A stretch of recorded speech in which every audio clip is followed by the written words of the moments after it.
Are they ready for what's going to happen right now? Definitely not. Too much sauce. Okay, good. Well, my name is Marco. This is going to be the second episode of the ZM Consulting podcast. And We've got the name finally. Yeah.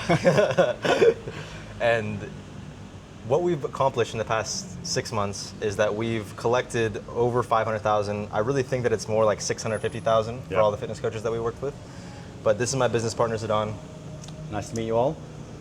Yeah, sweet. So we are going to talk about offer structure, how to actually charge high ticket, and what it means to even have a good offer that's going to perform. Yeah. Well, I'm very excited to talk about this because this is one of the most highest leverage plays that you can make. Absolutely. Having a optimized offer. So yeah, I think if we just get straight into it, I want to give the people the sauce that they're here for. So when we look at an offer, where should you start? You really need to start with how you can best help someone and make sure that you're positioning yourself to leverage your strengths. Being able to actually like show somebody that you can not only help them, but help them with your specific process is what's going to make it real for both you and them. Yeah. And that really just comes down to you being able to actually audit yourself and not think with your ego, what am I best at? Because you're probably not as good as you think you are at that thing, but actually being able to look at past results and track record of what you are best at. So for me and Marco, obviously we've done very well at closing on offers, B2C offers for coaching. So it just made sense for us to help coaches sell more of their B2C coaching offers.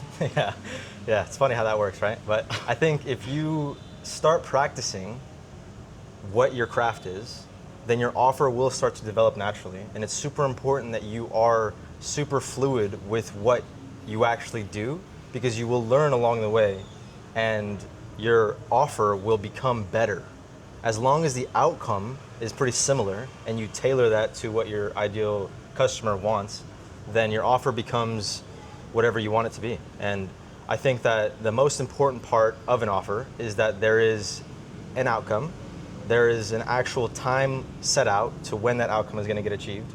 And then obviously who you help and what your specific process is to get them to get there. Yeah. And I feel like one of the things that we've recently found is how important that specific process is. Yes.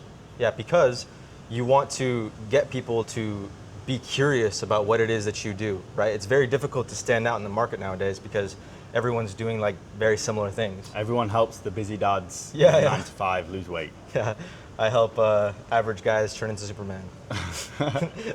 But I think you specifically, Zidane, I feel like you are pretty creative with these things where you're able to show the clients that we work with and direct them to what their offers should be. So what do you think is the most important part of an offer yourself? Yeah, really good point, bro. Then I definitely think it'll be the unique spin, and it's all about the framing of it, right? Yeah.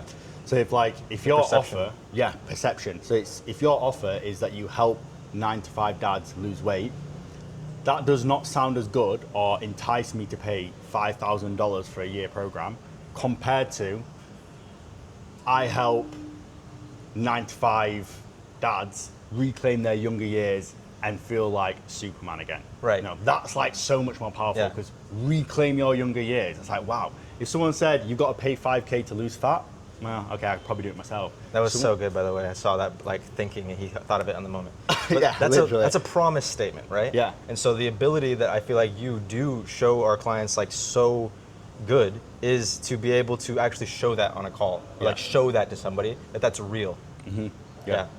Yeah, 100%, because everyone talks about the one way that they know of an offer, which is like the fancy headline and title that you've got. But like, if you can't present that on a sales call as well, that's just as important. If you have on the face of it a really fancy offer, but then you jump on the sales call and you lose all the authority, or you don't say it in that fancy way that we've just said, and you go back to yapping about meal plans and training plans for 5 minutes, now your offer is just like everyone else's. Yeah, you know what I want to say right now, though, is that this is something I'm so damn mad about right now, is that there's so many coaches that I've been hearing about from our clients that they've worked with. Yeah.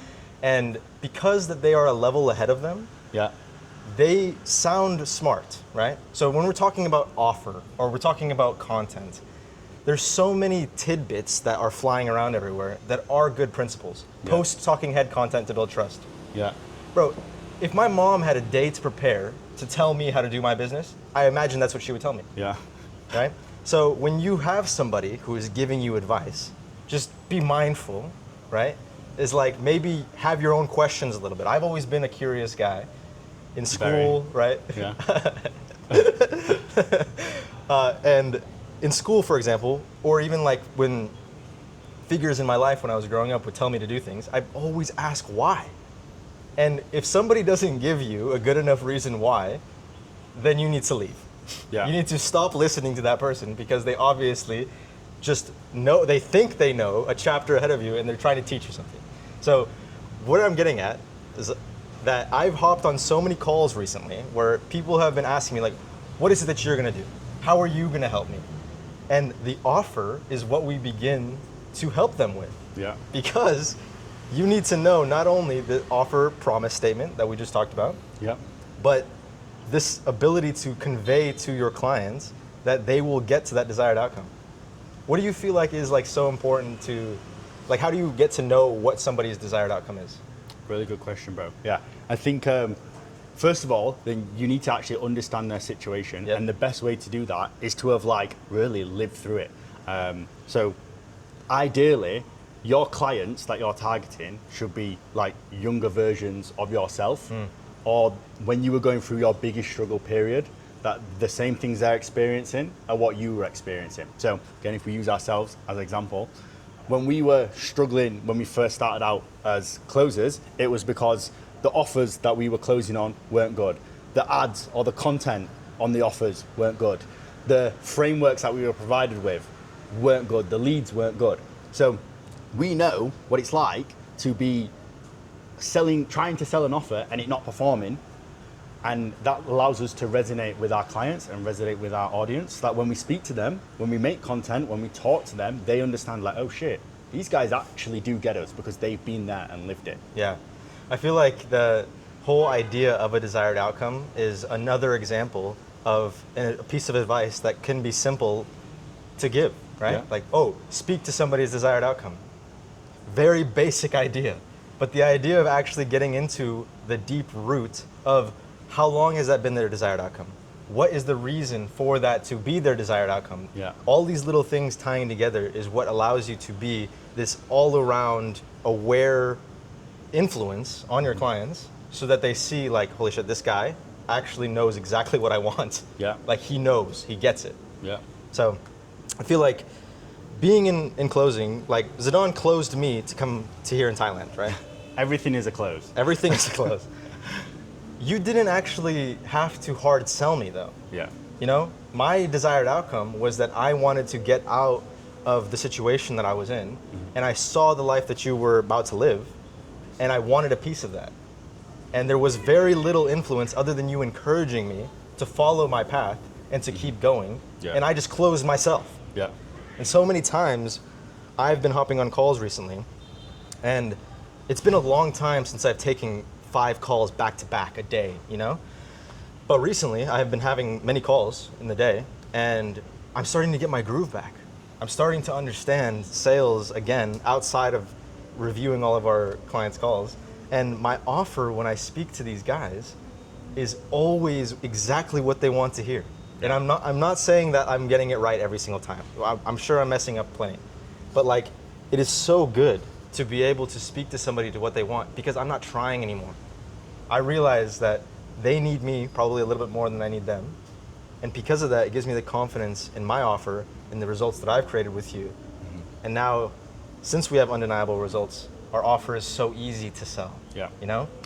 Yeah, So I completely agree, bro. And I feel like, yeah, learning to actually talk about your offer, not from a place of like what you're going to give them, but from what they're going to get out of it. Yes. That's like the big shift. yeah. And that's not what they're gonna get, yes. what they're gonna get out of it. And those are two different things. Like what they get is training plans and meal plans. Yeah. But what they get out of it is their dream body that helps them feel like they did in their younger years. Yeah. And that is the key difference between people who can know actually how to position an offer right and the ones who don't.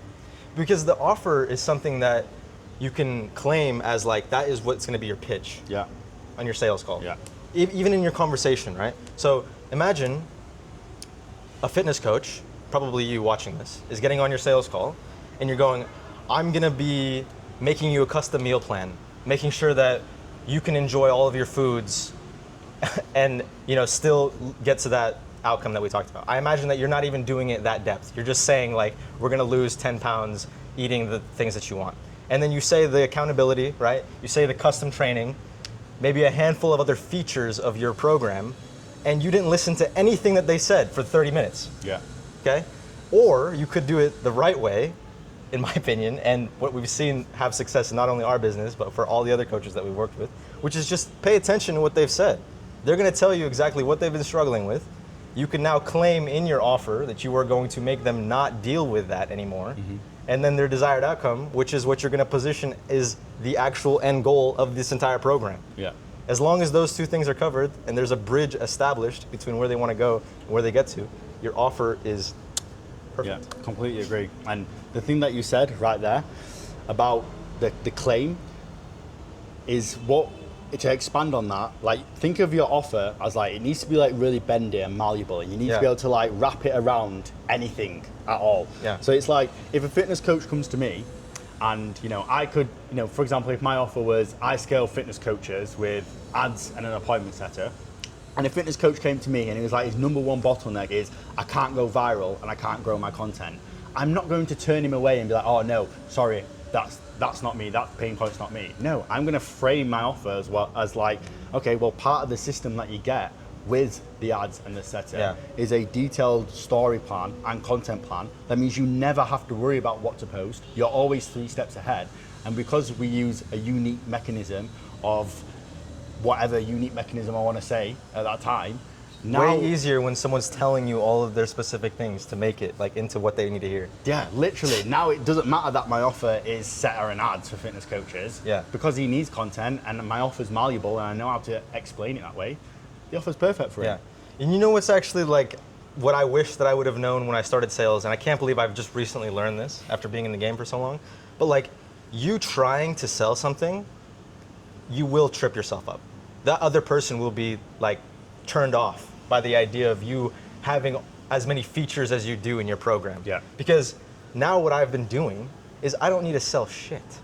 I'm already the top dog with Sedan. The people that hop on the calls with us, they see that. My Instagram is blasted with results. Yeah. Every single time I hop on the call, I ask such in-depth questions like I know what I'm talking about because I'm the consultant in this situation. And now my offer, I'm not stressed about it. Yeah. It's already done. Sells itself. We've done it. Yeah. And so if you've done it, if you have all these client transformations, how is it possible that other people are not constantly signing up with you? Like, but especially, right? I actually believe, I'm gonna ask you, what do you think about energy transfer? What does that mean to you? Very good, very good. I think anytime 2 people interact, there's always going to be some person who's got the more dominant energy. Yeah. And whoever, if that person is positive or negative in that moment, then he's going to take the energy. So if you're in an amazing mood and I'm in a downbeat mood, there's going to be an energy battle that goes on. Somebody's going to win. Yeah, either my negative energy is going to win or your positive energy is going to win. And yeah, like that's what I class as an energy transfer. Yeah. Well, I think that is such a good point. Thank you for bringing up the yin and the yang, because when you get on with someone, this is part of your offer. You are part of your offer. Yeah. And so when you have this energy transfer and you are so confident, this is why we just got to close, because the person said, I was so confident that they didn't need to see anything else. Yeah. They're like, you believe that I can succeed more than I can. Yeah. There you go. That's my offer. I believe more than you, that you can do it. Yeah, such a good point, because nowadays people buy less into the business model and more into the guru as well. So you actually do need to embody your offer and become the walking, talking embodiment of what you do. Well, Scotto closed the 4.5K deal. He has like 1,200 followers. Yeah. And bro said he was beating his hands on the table while he was on the call like a dictator. And the guy paid 4.5K for 12 months of coaching because Scotto was so excited. I just don't get it, right? It's like, how can you let somebody like that make more money than you? Yeah. And that's the thing, you can't script that. Like, you can't script banging on the table like, you're gonna change your life, we're gonna do this together. And then someone closing 4.5K. Like, You can't script that. No. And that's where you become It's also the not part of my framework. Maybe I should add it. yeah, the table bang for the pre-close. But you can't script that stuff. So that's where like the charisma comes into it, and that's where you have to be that walking, talking embodiment of your offer. Yeah. Yeah, I think that for the next episodes that we're going to do here is that we're going to try to chronologically talk about all of the things that we feel like it takes to be able to run a successful coaching business. And fitness is just part of it.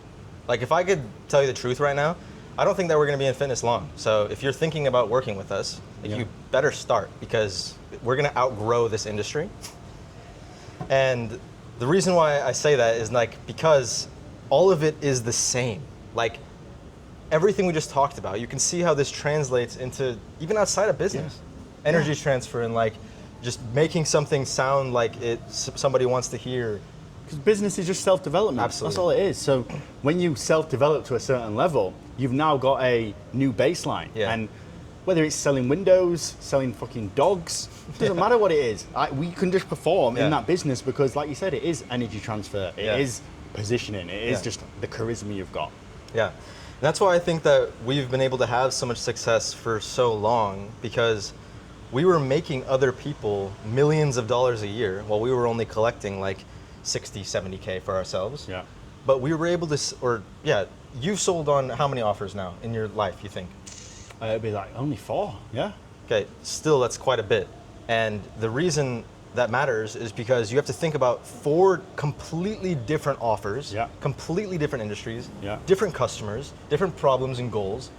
And somehow Zidane was able to have massive success in each and every single one because he didn't need to understand what that product did, really, to a high level. Yeah. The point was that he developed the skill to speak to people. And listen. And listen is the most important part, is I should have said that.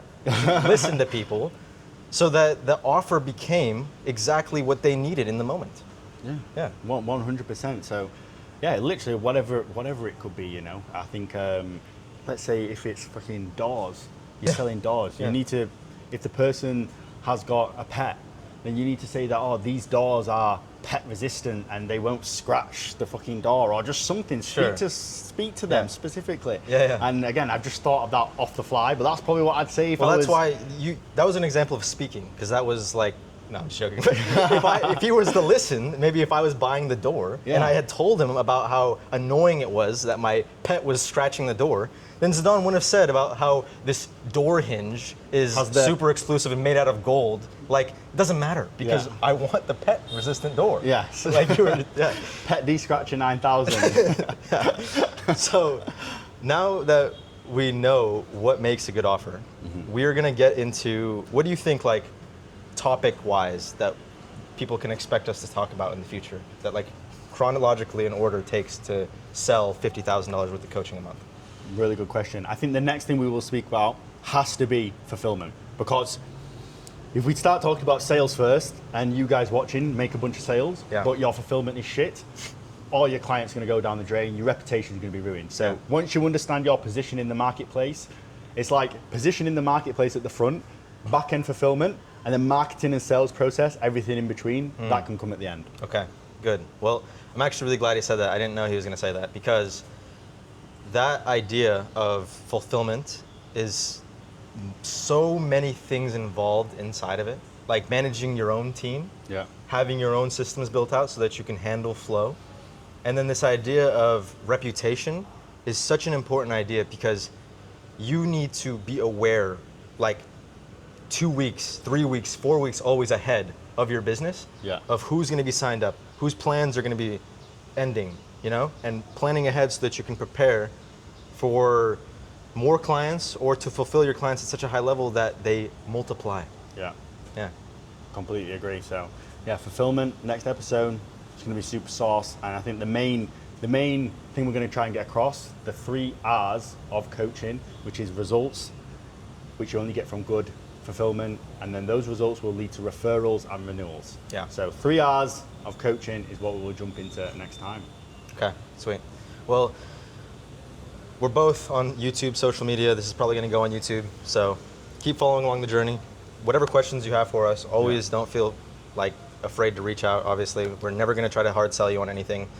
least we can do is just give you like voice notes of value and maybe connect you with whatever it is that you need. If you need an appointment setter, you need some advice on your fulfillment, like literally we're so chill. We live in Vietnam. It's completely changed our vibe. So when the goal is just to help people, like it's just sweet. Like so easy my for time's us. valuable, Yeah. but like if you've taken the time to give me your time and watch this video and you're this far into it, then just reach out, have a conversation. DMs are always open. I just love to chop it up. Yeah.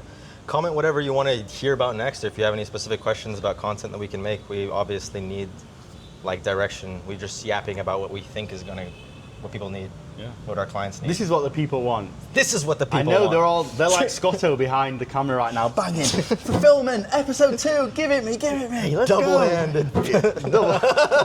Okay. Cut. Nah, peace out everyone, thank you. Okay, sweet. How long was that little sprint? Oh yeah, 20 minutes, that's dope. Exactly what we Perfect. needed.